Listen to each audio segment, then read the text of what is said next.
హైదరాబాద్లో జీహెచ్ఎంసీ పరిధిలో నాలాలను అలాగే చెరువులను ఆక్రమించినటువంటి వెంచర్లు వేసినటువంటి వాటిని హైడ్రా కూల్చివేస్తున్నటువంటి విషయం అందరికీ తెలిసిందే. అయితే బుచ్చమ్మ అనేటువంటి ఒక మహిళ హైడ్రా తన ఇల్లు కూల్చేస్తుంది అనేటువంటి భయంతో ఆమె ఆత్మహత్య చేసుకున్న విషయం అందరికీ తెలిసిందే. అయితే దీనికి సంబంధించే national human rights commission NHRC ఈ కేసుని తెలంగాణ హైకోర్టుకి అప్పగించడం జరిగింది. దీని మీద విచారణ చేపట్టాల్సిందిగా ఎన్హెచ్ఆర్సి ఆదేశాలు ఇచ్చినటువంటి నేపథ్యంలో తెలంగాణ హైకోర్టు దీని మీద విచారణ చేపట్టింది. ఈ విచారణకు హైడ్రా కమిషనర్ రంగనాథ్ వర్చువల్గా హాజరవడం జరిగింది.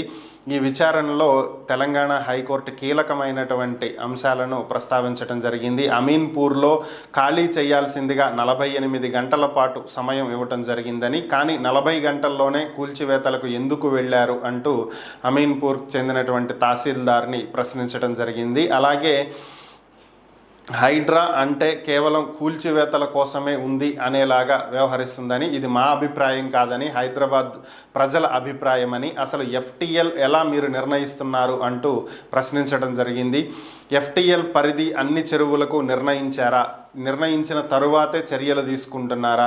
ఏ బేసిస్లో వీటిని నిర్ణయించడం జరిగింది? ఎందుకు, ఏ విధంగా ఈ మీరు అవలంబిస్తున్నటువంటి నిబంధనలు ఏంటి అనేటువంటి విషయాలు కోర్టుకు తెలియజేయాలని చెప్పి వ్యాఖ్యానించడం జరిగింది.